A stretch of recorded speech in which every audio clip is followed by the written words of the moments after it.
today we talk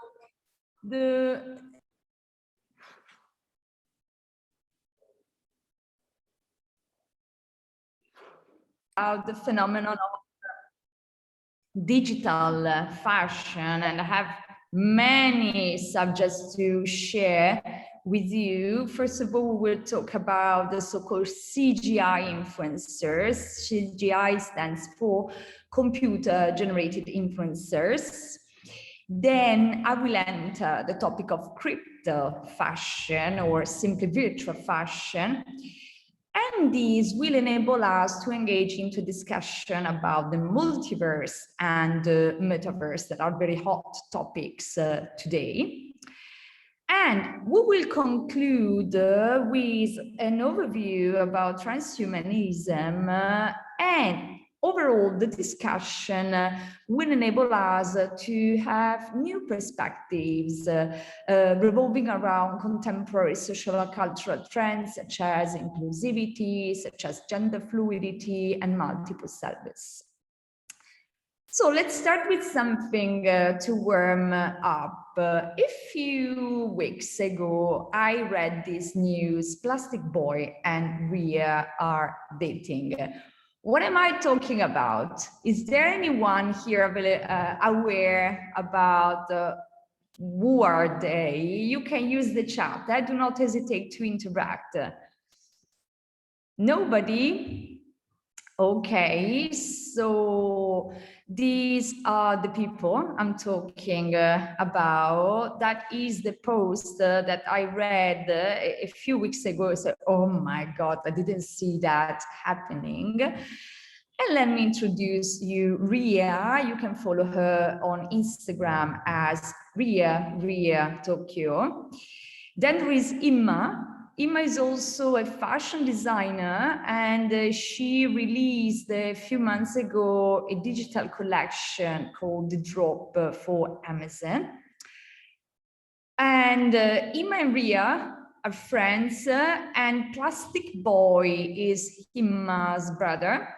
And Ria and Imma also have a dog that is called Cotton Candy Stein. And here you can see something about their life. For instance, this summer there has been lots of drama because Imma and Plastic Boy fighted, and Imma was so much sharing all her suffering with followers. They have lots of followers, not only in Japan, but also in other countries. I'm a big fan of them, actually.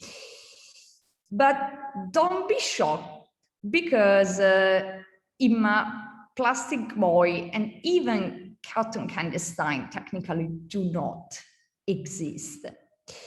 They can be defined as CGI or virtual influencers, or simply avatars. So they are characters generating through computer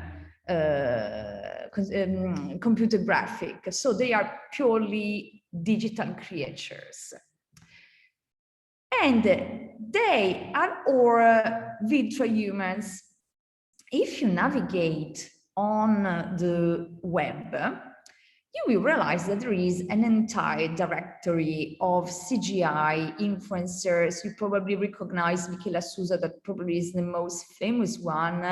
But even me, when I entered this directory, I was kind of shocked, because I say, oh my God, how many are they? So here you can see Daisy, Foryux, Nonuri, Imma, also Bermuda is quite well known, but then there are weird, Shudu is a virtual top model, but as you can see, there are very, very weird characters.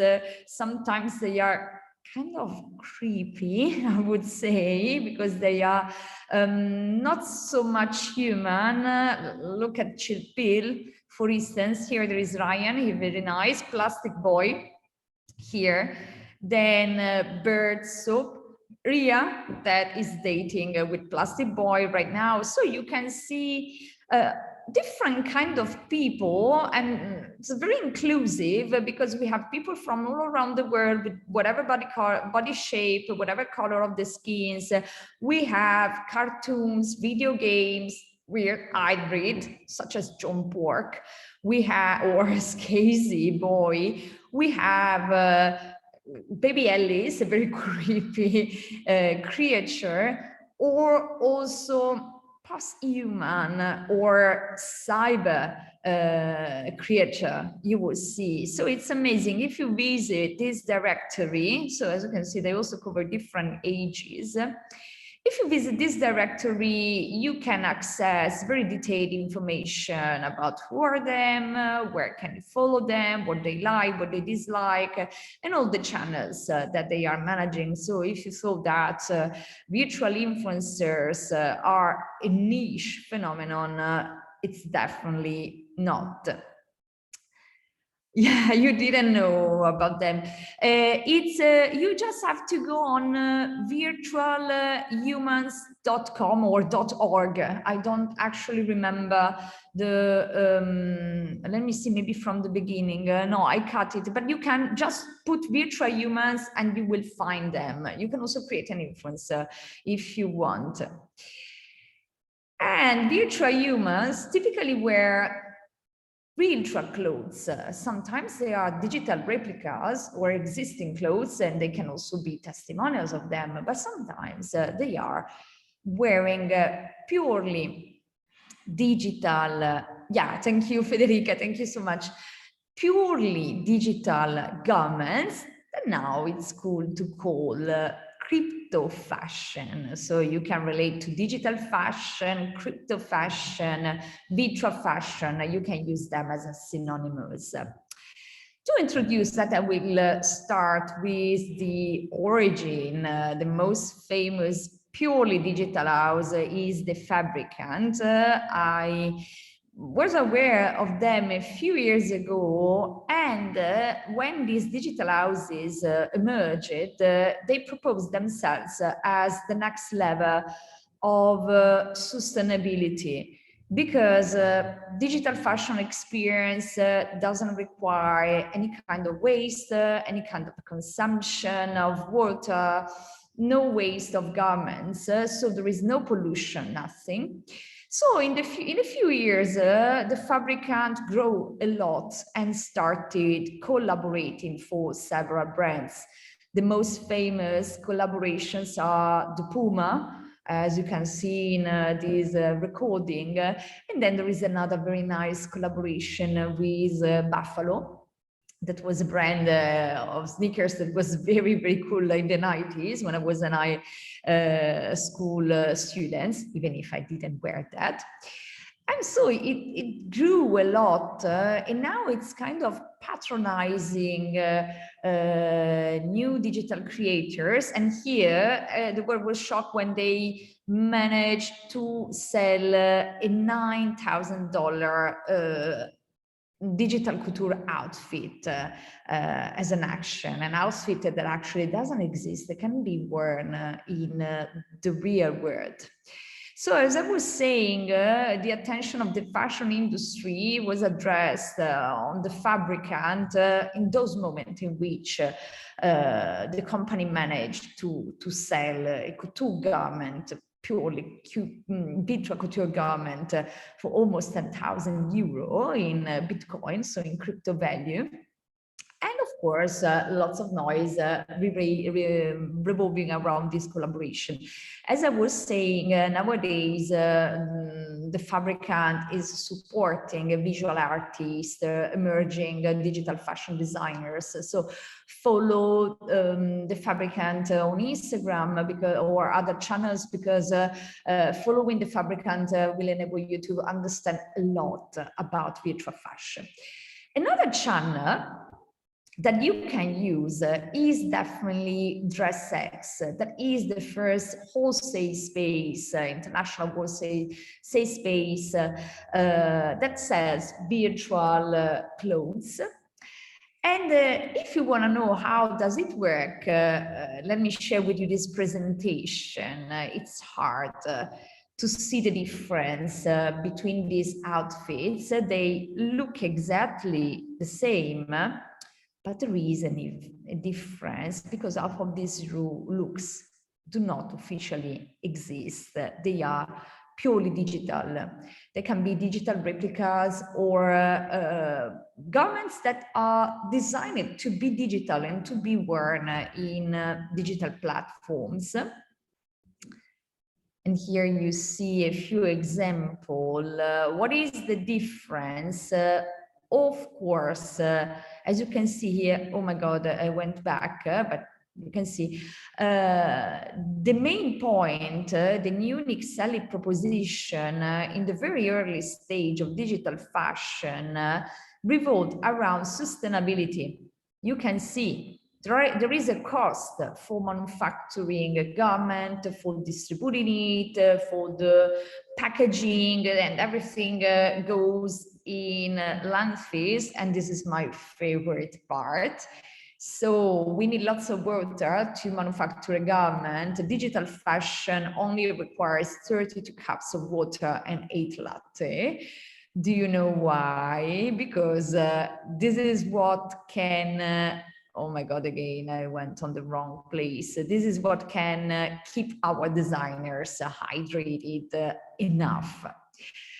So next time, if you shop online for a new look, wear digital first. It looks like there is no difference, but it is. I was not so much convinced when I first start exploring this area of virtual fashion, but it was actually DressX that convinced me, because I thought if you are not a geek, someone that is into, you know, computers, digital, or if you're not a designer that can use clothes 3D or other softwares, you cannot use that. And actually, little by little, I start being convinced. For instance, by looking about what virtual fashion can offer you. Also, when we deal with digital replicas, so this is, for instance, IRL stands for in real life dress that can be purchased for this brand that is called Pascal Clothes for $800, and this is the digital replica for $60. So digital fashion claims to be more sustainable, to be more inclusive, and also affordable. So no waste, also no economic waste, no economic discrimination. But here it's where they really convinced me, and look how it happens. So you just, okay, you can enter the web page, but this works for every virtual fashion. You pick your item, you save it, and then you have to deliver a picture of you that have some criteria. So you should be in a specific pose. You can read the criteria if you want. Then you pick the garment, you upload the picture that you will use for wearing your outfit, and then you proceed to the checkout. In a couple of days, you will get your item via mail, ready to be shared online. So crypto fashion make a huge difference because we do not need to wear clothes anymore. We don't need the act of wearing because clothes can be rendered, designed around our bodies. You see that this is one use of crypto fashion. So the garment is rendered on an image, but the fabricant, for instance, or even Gucci, I will show you, is starting releasing AR filter that enable a full body visualization of the garment on our own body. So here, see the ethical focus of crypto fashion on inclusivity, exclusivity, a virtual clothes, dress, whatever body shape, and it's just rendered. So no shipping, no manufacturing, so no cost, no waste, no pollution. And also see, for instance, this post about the collaboration with Puma. No airboard was boarded for the shoot, no fragile environment was compromised in the name of a marketing plan, no catering truck was needed for the team, and no factory samples had to be delivered. In a digitally creative world, you use no natural resources, no need to manage physical interaction, and is an absolute non-topic. So it's not only the government that is sustainable, but also the whole communication process. Here you see the first purely digital sneaker that was released by Gucci this spring. Here you see the Gucci Garage application where you can wear, using filters, different Gucci shoes. For instance, here it's me playing with different products by using augmented reality. But now let's go back to the friends that I introduced you at the beginning of the class, Ima, Rian, Plastic Boy. Actually, virtual humans, we can say that they exist. They exist in the so-called multiverse and in the metaverse. And now let's clarify what am I talking about when I speak about the multiverse. Sometimes even me was a little bit confused. At the beginning, I tried to mix up the multiverse with the metaverse, so I started documenting a little bit more.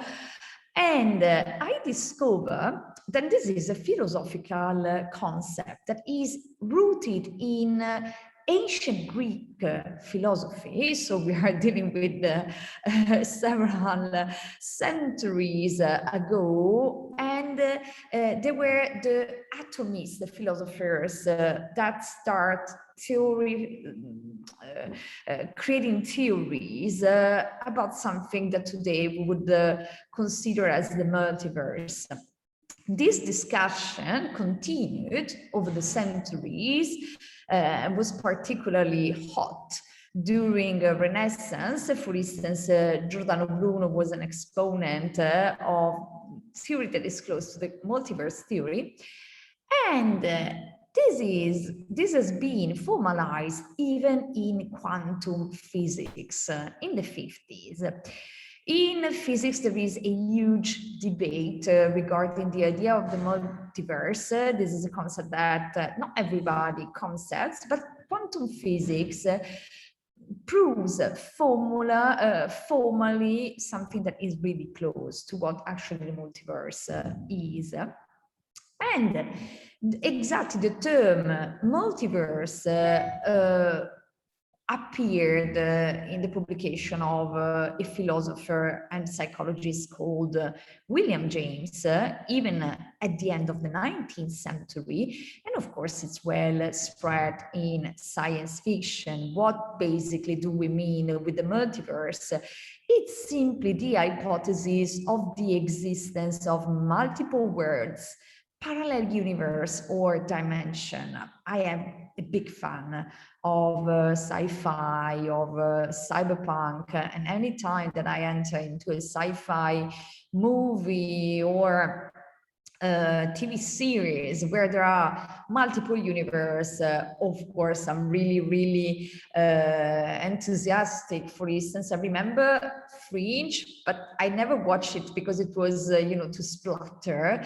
I love the OA. It's all about the multiverse, but also The Man in the High Castle is about the multiverse. Also, Heroes discuss the topic of the multiverse. So it's not a new concept. If you look at sci-fi for the whole last century and the beginning of this one, the concept of the multiverse is very well widespread. I can tell that For sure, CGI influencers live in multiple worlds, so they live in the multiverse. First of all, they live independently as a digital twin or a copy of our world. There are some posts of him, Plastic Boy, in which they are really realistic and in which they interact in a world that it's the exact copy of our world. So they select places that are existing places and they interact there. Here I put another example of Lil Michela and Bermuda.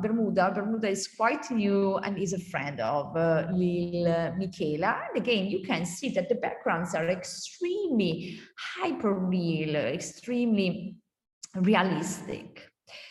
And here there is a very nice video of him that was shooted during the lockdown. It's something she did for IKEA. So she introduces herself. She's a virtual model. Now there are much more followers, so you can see her in many places that are very close to ours, and you will see that sometimes they even interact with our world. So her lifestyle is extremely realistic. She also published a recipe she needs to exercise, if you can see that. And she interacts, as you know, sometimes there are these bridges with the real world. So you can very often see these CGI influencers in videos, in posts, in pictures, very realistic with real people, and they do what real people do. So some do it yourself, some vacuum cleaning. She's not perfect, even a dog is not perfect. She's like a typical Japanese cool person. So she eats, she has coffee. Here are some posts of the food she is virtually having, and then we arrive to the end. So this is a journey in a day during the lockdown, from when she wakes up to the moment in which she goes to bed and night comes. So you can find this video, of course, on YouTube, so you can continue watching it. And so it looks like they can live in a parallel dimension that is blending with our world. For instance, a few months ago, she told that she made a trip in Cambodia and she met local women that were working kind of sweatshops and teach how to sew, for instance. Here I will introduce you another CGI influencer that is very, very dear to me, because I had the honor to have his creator. His creator is Jörg Zuberg. He's German, and he's the creator of Nunuri. And again, during the lockdown, a couple of 1 year and a half ago, we invited Jörg for a lecture. But later, actually, Nunuri became a kind of ambassador of ours, and especially the design campus. Here you can see her in our school in Milan with the director, the campus director of the school. And here you can recognize her, and I have the very same bottle and the very same bag. And so this is one of the rooms of the design campus. She's here with us virtually, and sometimes we can spot her in our school on the Instagram. Here you can see her, for instance, interacting with Mr. Lysian in a video she shot it for Xenia last year. So sometimes I have goosebumps looking this kind of practice of these people. There are virtual people interacting with us in such a realistic way. And Nunuri can definitely participate also to Zoom talk, so it's not so rare to invite her in a discussion. And you can see she moves, she talks, she interacts with her. So we are entering the multiverse as well, thanks to the help of CGI influencers, because we can be part of their reality. They can also live in a magic version of our world. For instance, last year, a new CGI influencer was created that is called Ella Imagination, and she's friend, I guess, of Ria. Now I don't remember. They are all friends, these Japanese influencers, and she has magic power, and she's also ambassador of Disneyland, especially for Tokyo. Or they can also live in a surreal version of our world. So they can actually interact with things that do not exist and have these dreamlike aesthetics. So it's very typical to see this digital creature living in the world that is a kind of a dreamy world, a sort of an oniric visions. So very often they look like surreal paintings. Look at here as well. So Plastic Boy and Ria in this, I don't know, post-apocalyptic world that is kind of surreal. And also this idea of the selves, the multiple selves, and also look at the transition for something hyper-realistic. Note that CGI influencers were mass like us, and how her identity is kind of multiplying, leading us to the idea of the multiple selves and the fluid selves that is so popular in postmodern philosophers and sociologists, and that is a important theme so that we can detect very often in these virtual worlds. Sometimes virtual influencers, you can deepen the issue with on the Instagram. Sometimes they question their identity. They say, who I am I real? What I am? And so they ask the followers to find an answer for this, the most existentialist question we might raise. They can also live in the world of video games. So very often they make collaborations for video games, or you can select him as an avatar for the games you like to play with. And here I have an example. I have another one with Animal Crossing. That is one of the most popular video game right now. You know that Animal Crossing made so many collaborations, and not only with virtual influencers and artists, but also with important designers, Gucci. And look, again, pay attention here. Also here, the idea of the multiverse, because if you pay attention, she enters a room where there are various representation of Ria in parallel realities that are closer to our reality. So going back to Animal Crossing, probably read about the collaboration with Valentino, with Gucci, with Marc Jacobs, and several top luxury brands.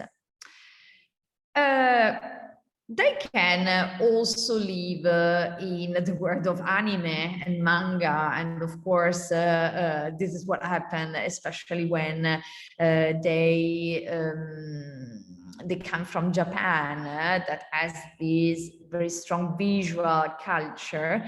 Remember that CGI influencers today are called like that, but they are not such a new idea, because I remember even in the 80s or in the 90s, there was this idea of idols that were characters from manga and anime that feature also in reality is very close to us. So they had video clip, they published LP music compilations, and so they had an existence also outside the original medium.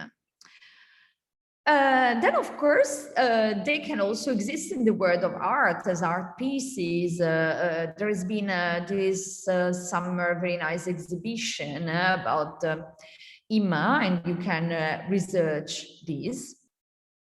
And they can also blend in different worlds. Not only sometimes they can visit our reality, but sometimes they mix up together and blend up together in a very fluid way, multiple words. So you can see here Ima playing Animal Crossing. So you can see both the Ima version in Animal Crossing and the kind of realistic version of Ima. Here you even see playing her with the classic arcade with Pac-Man, going out from the screen.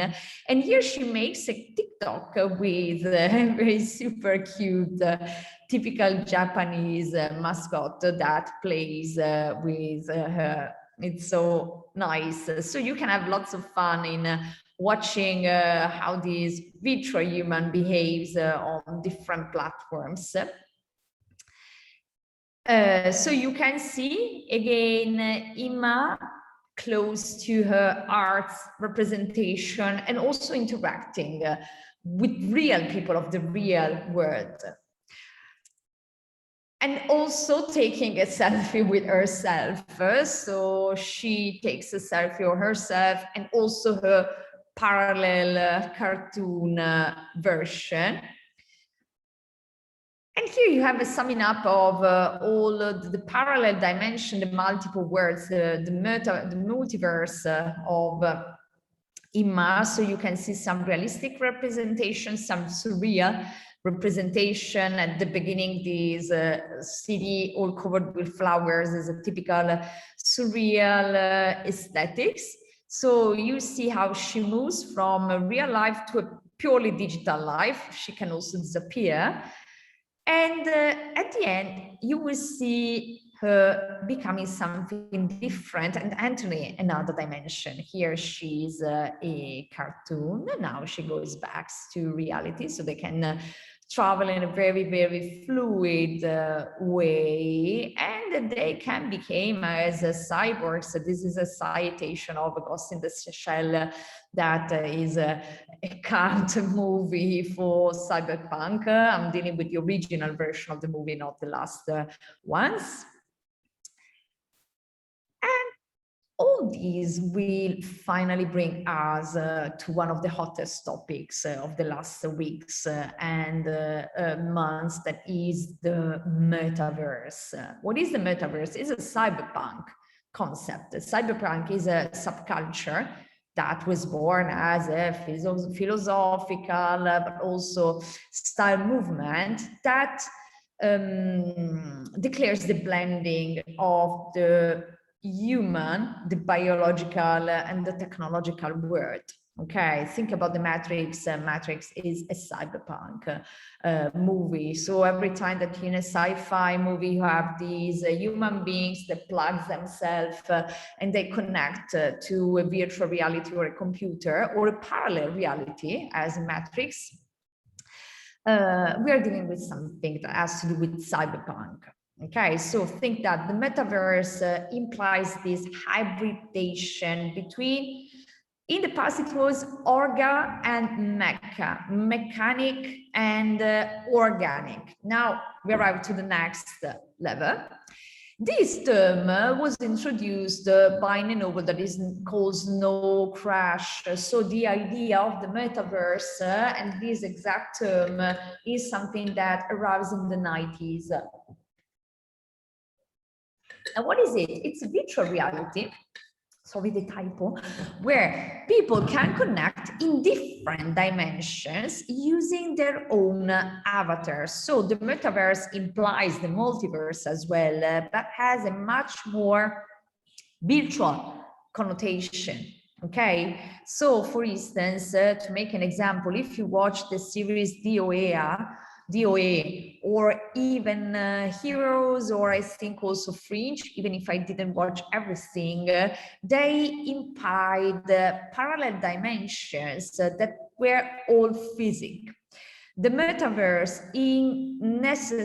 has the assumption that people can connect in multiple dimensions that are digital. So they are technological dimensions. So it's a technological elaboration of the notion of the multiverse. It's something that can transcend the physical world. So the idea of the metaverse, it's like metaphysics, the philosophical concept. And why the metaverse is very popular? Because a place where rock bands like the Muse or pop icons such Justin Bieber's are organizing concerts. But the attention for the metaverse emerged very recently with the launch of Meta. Now, sorry, I have to share my screen in the right place, and of course Nad was waiting isn't an option. started, but no problem. Can you see my screen? It's time for us Yes, to you can. Great. company brand. So here we have Zuckerberg introducing Meta and the metaverse. I will share this video with you for a few minutes. Our company is now Meta. You probably Mission watched remains this. the same. It's still about bringing people together. Our apps and their brands, they're not changing either. And we are still the company that designs technology around people. Hey, and welcome to Connect. Today, we're going to talk about the metaverse, starting with the most important experience of all, connecting with people.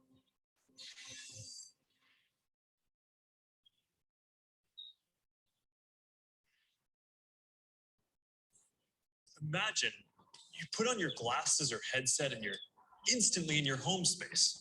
It has parts of your physical home recreated virtually. It has things that are only possible virtually. And it has an incredibly inspiring view of whatever you find most beautiful. Hey, are you coming? Yeah, just got to find something to wear. That's the avatar that wears digital clothes. All right, perfect. There's been lots of noise of Instagram about the outfits worn for this occasion.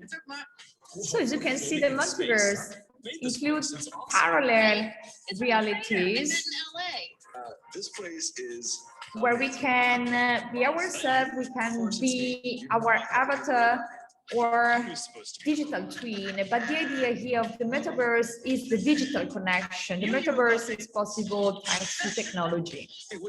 Okay, then you will have the fun to, of course, maybe you also watch the full video, but of course you can see the full video because I do not want to take too much time and I want to focus on the analysis of this phenomena. Let me see if there is anything in the chat. No, so my screen is properly shared. And now I will show you something different that is what has been in the background for all this time. All the topics that we have discussed so far can be related to the so-called transhumanism, because multiverse, metaverse, and the use of avatars are fundamental in this movement. That is a very controversial movement because it can be extremely extreme and it's worthy to be investigated today because it's a kind of an evolution of the cyberpunk movement. So you can define it as a philosophical and subcultural movement that takes cyberpunk to the next level, because it argues that science and technology will enable to overcome our mental, physical, and biological limitations. And here, of course, very controversial topics are talked, because extreme transhumanists, and there are many, in Silicon Valley, in many technological companies, the most famous companies and powerful companies today involves lots of transhumanists. People working in there think that Ray Kurzweil, that is very famous for The Age of Singularity, is a transhumanist. He's the head of the engineering of Google. So just think about that, about the kind of people that revolves around this movement. And what they aim to create is a radically enhanced post-human society with practices that can really sound weird to us, such mind cloning or mind uploading. So something that we probably watch in sci-fi movies or novels, or other tools are body enhancement, the biochemical efficiency, or the morphological freedom, that we will see that is a key concept for us. The morphological freedom is the freedom to operate on our body whatever we want, transcending our physical limits in terms of body shape, in terms of skin type, in terms of skin color, in terms of the materials that compose our body. And of course, transcended the whole notion of gender, because transhumanism is a very fertile domain for gender fluidity. If you want to discover more, I would introduce you Jenny Huberman, that is a cultural anthropologist that wrote very recently a very important book that definitely enable us to really understand what is transhumanism about. So the phenomenon is discussed from the anthropological point of view, and will introduce you to the main exponents of the movement and the main concept, such as how mind cloning might be possible, how the post-Darwinian society can be possible. So it's really, really interesting. The network, Instagram, and all the social media are full of transhuman influencers and transhuman artists. One example, the most recurring you will find, she also made collaborations with luxury brand, is Ruby. How you will immediately realize that she definitely looks like a cyborg, a sort of cyberpunk heritage. But in addition to the typical cyberpunk aesthetics, you can see that she has full control of her body through morphological freedom, and everything can bloom or grow on her body. So hairs can, and to be simply hairs, and they can grow in the form of cables, and also our skin can, digital skin of course, can create bubbles and grass, and can wear whatever substance or whatever material that we might like, because everything is possible in the metaverse. The metaverse is a digital place where we can transcend whatever limits. If avoiding to consider the very, extremist position, think that when you are an avatar, when you are a digital personality, you can really do whatever you want with your body, and especially your clothes. And all these to introduce you to another recent phenomenon that is very relevant for us, that is the Met Gala, that has been organized during Crypto Fashion Week. Now I will share my screen again because I brought you again on YouTube. Just one second, because the link, yeah, it's here. Okay, just one second. Can you see my screen? What do you see? Do you see YouTube? Yeah, we see the video, Simona. Okay, perfect. So the surreal landscape is typical of the metaverse, and that's the reason why CGI influencers very often feature in this dreamy landscape. And this is what happened digitally in the metaverse during the fashion week. So they created this surreal place with a series of influencer, transhuman artists and avatars. Look at the makeup also. Sorry, I went in the wrong place. Look at the makeup and how it underlies this idea of multiple selves. And then also consider the role of inclusivity, because she's very curvy model, so different from you know, stereotyped model. And then here see the whole aesthetics, so how garments and makeup are conceived. This is an avatar that considers itself as a transhuman artist, and so everything can be worn. And here you see a very surreal flavor. Now you will see someone coming. Your digital creator, just one second. Now it needs.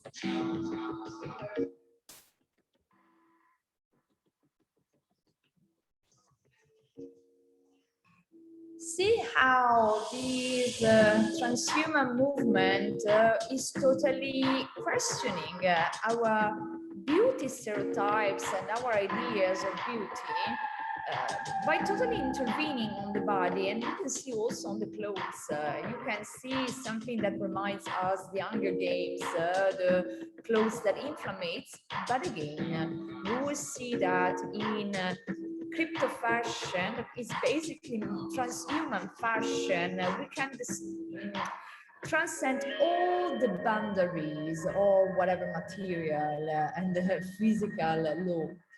It's intentional that many of these models are not simply working, but they are floating or they are flying, because they are intended as superhumans or post-human creatures, where there is a entire freedom and everything can be defined as beautiful and desirable.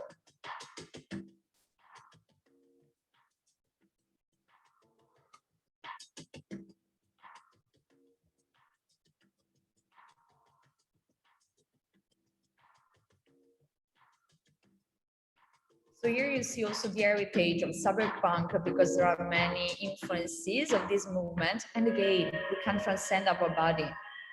We do not need to our entire body. We can choose to display just a part of it, to be kind of invisible.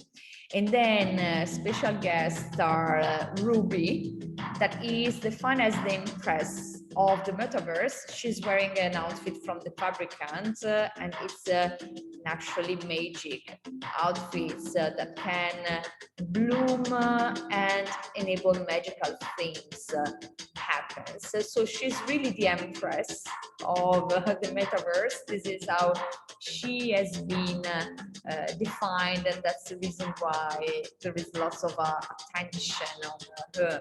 There is lots of research on materials, because sometimes we have replicas of real materials, but in many cases you have materials that it would be impossible to use in the real world. Thank you for the comments. Thank you so much. And so let's read the Metaverse. So I found worthy to share the whole story with you. We have some questions, Simona.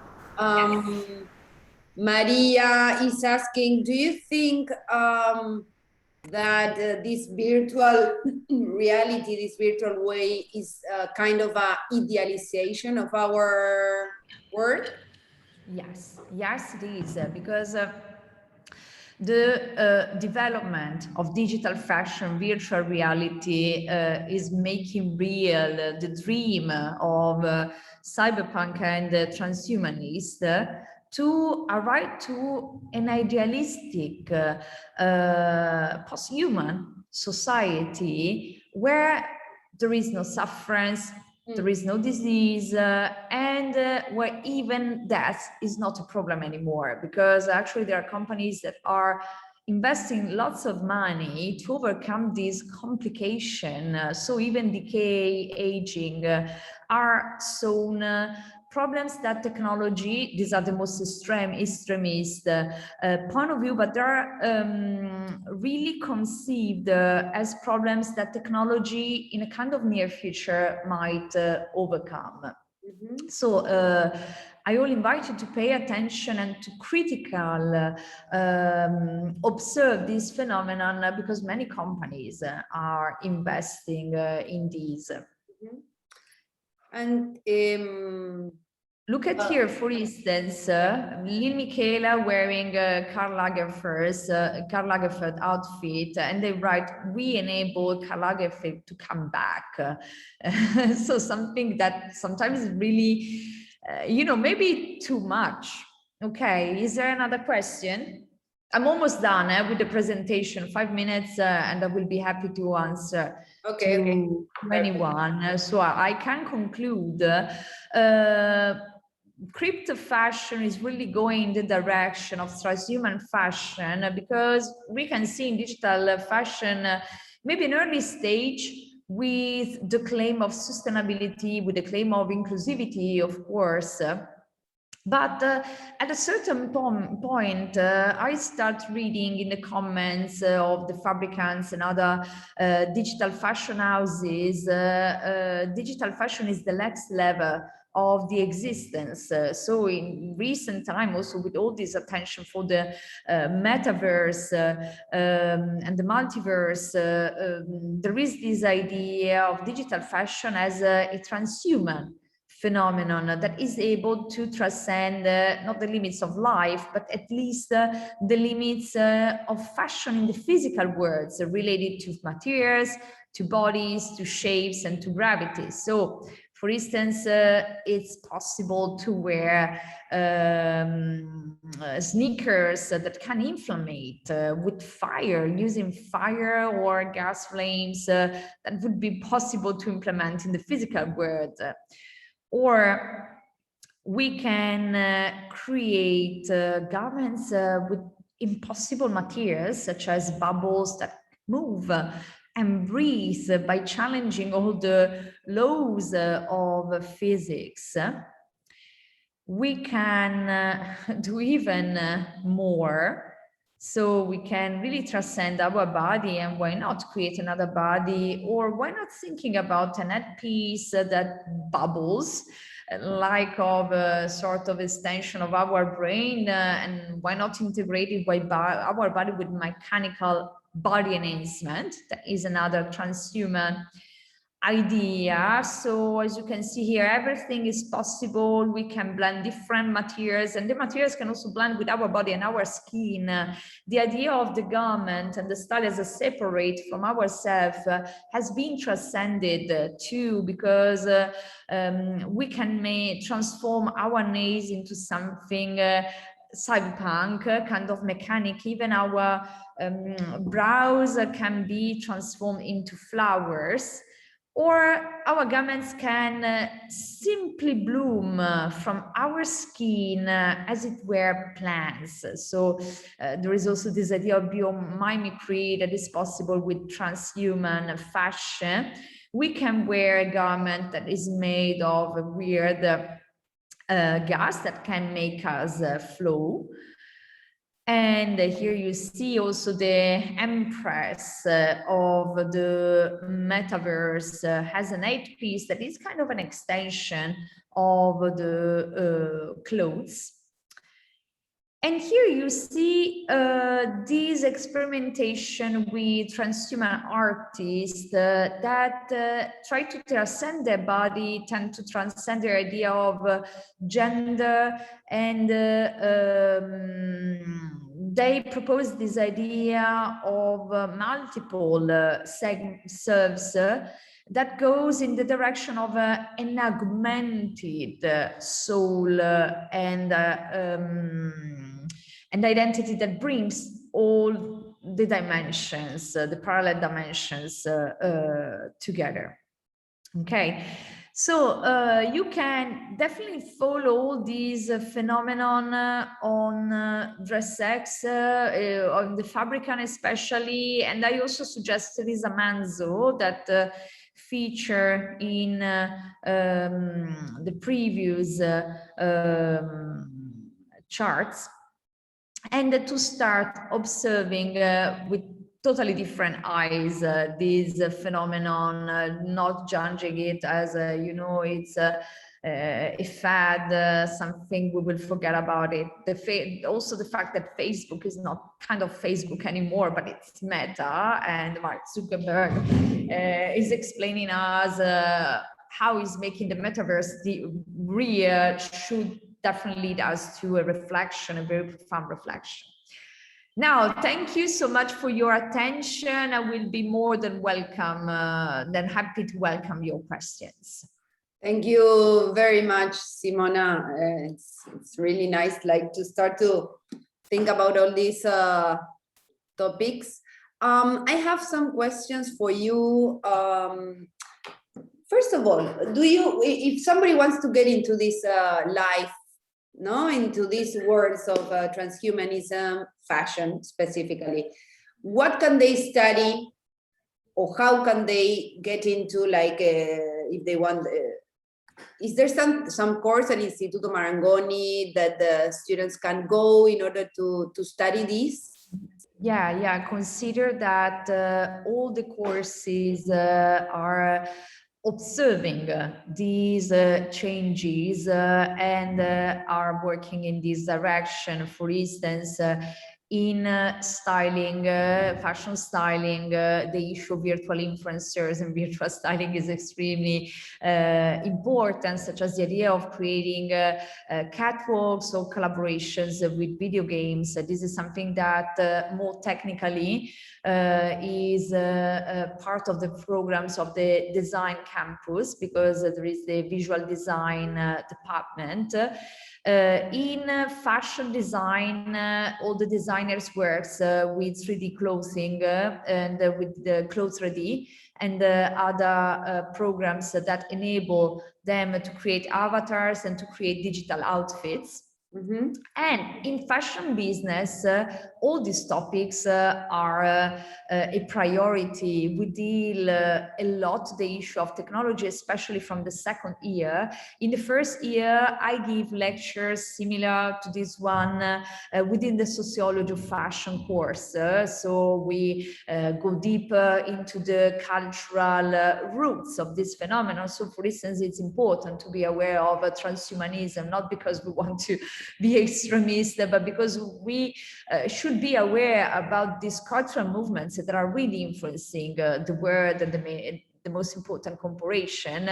And then, of course, there is lots of space to big data, artificial intelligence, and how artificial intelligence, for instance, can support trend forecasting. So the whole domain of technology is something that is around us and something that is a strongest part of fashion business. For instance, in first year, the courses of fashion marketing, we share with students the classic know-how in the domain of classic marketing, traditional marketing. Then we move to digital, and then in the second year we move to the new frontier of tech enhanced marketing by studying all these challenging, coming from virtual reality, augmented reality, blockchain, crypto values, and see how we can build strategies around them.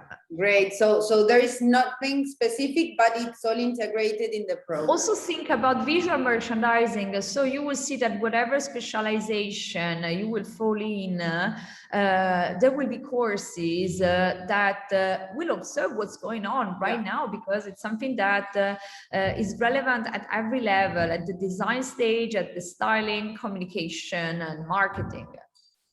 Great. And another question I have, if anybody has a question, please go for it. If not, I will continue. I have some more questions for Simona.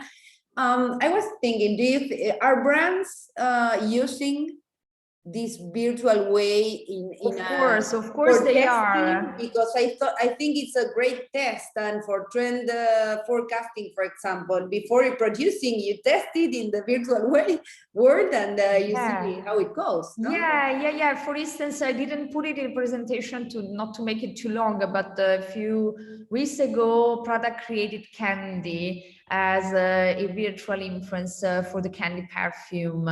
You can read an article also on virtualhumans.org. So many brands are creating their CGI characters, and they are finding us using and experimenting several platforms in the last couple of years. They have been experimenting lots of collaborations with the gaming industry. For instance, I show you the example of Animal Crossing, and they are releasing purely digital products. Even Hermes start creating a digital copy authenticated with the blockchain for iconic bags. And well, my last question, just to put in the chat the different ways that we can learn more about these things. You mentioned transhumanism from Jenny Huberman. Yes. Sorry, I would put it. Yeah. That's definitely something you can learn about. For instance, I know an Italian sociologist called Nello Barile, but I don't know if they can learn read Italian, but I'm pretty sure he published something in English as well. He was one of the first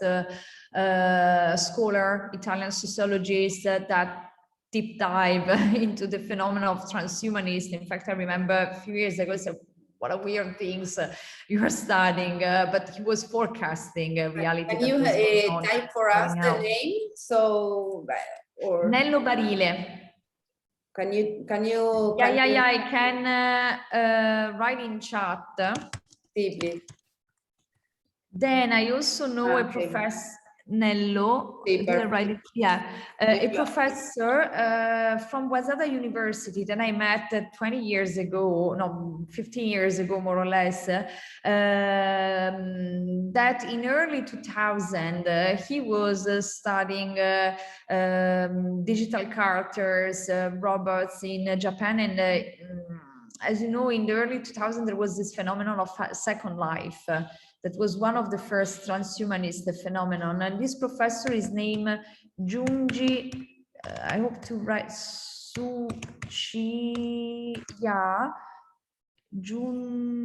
maybe not with this Junji. He used to work at Waseda University.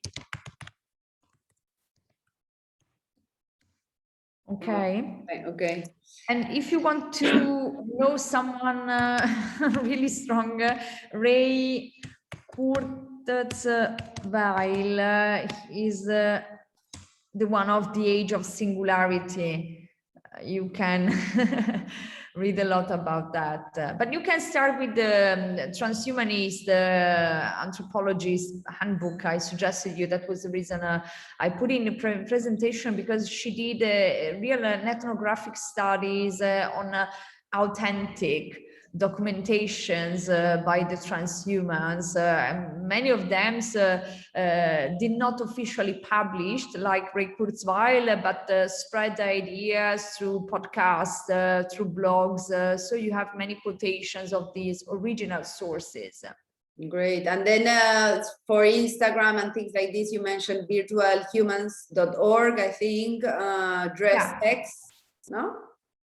Virtual Humans, yes, it's the directory. See? Okay. And then I strongly recommend to follow the Fabricant. The Fabricant. The Fabricant and DressX. Great. Well, thank you very much. I don't know if somebody else has any more questions.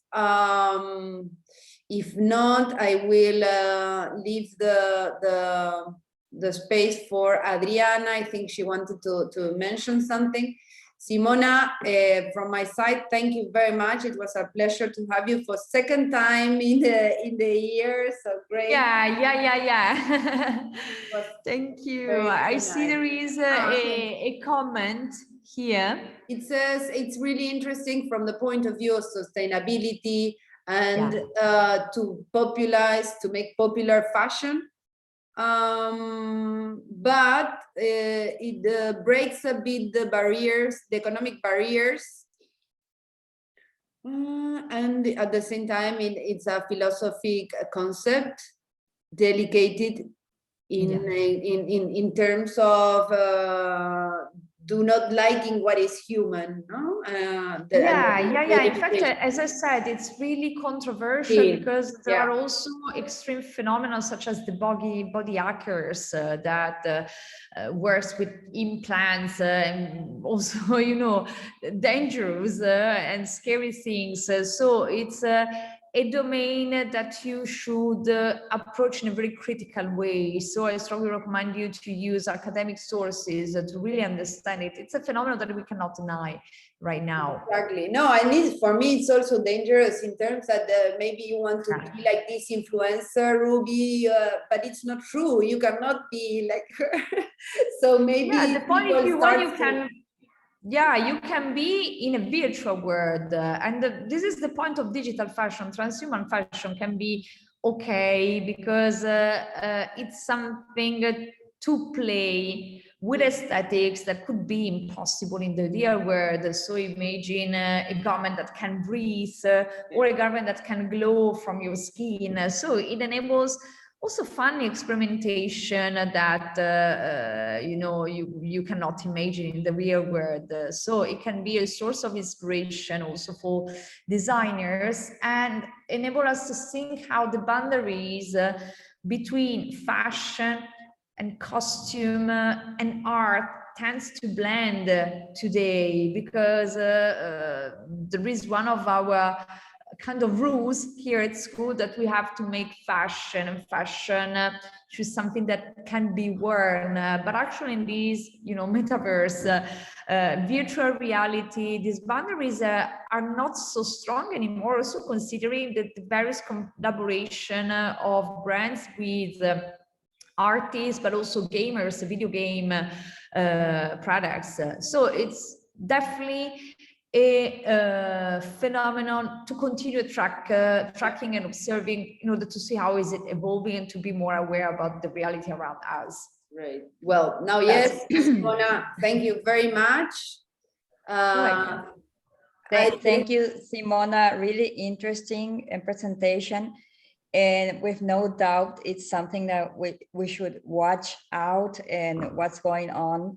Maybe like my children that are teenagers and 12 years old and pre-teenagers, they watch a lot of anime and it's like a trend that it might influence some things in the future, and this phenomenon is going on already, and maybe it will increase, so we should watch this out. And thank you a lot for the information, and I hope we meet again soon. And sure. Thank you, Fede. Yes. Sure. Thank you, Marangoni, Fede, and Gracias. and this interesting alliance that we create in order to expand the information and knowledge about all of these trends. Thanks a lot. Gracias. Thank you very much. And to conclude, if you want to know more, maybe it would be worth it for you to watch the entire video about the presentation of Meta with Mark Zuckerberg, because this is something that is going for real. Okay, just to conclude. Thank you so much. It's been an honor to spend time with you. I hope you really enjoyed the lecture. Bye. Thank you. Bye-bye. Bye. Gracias a Thank todos you. que se Bye. conectaron. Un saludo.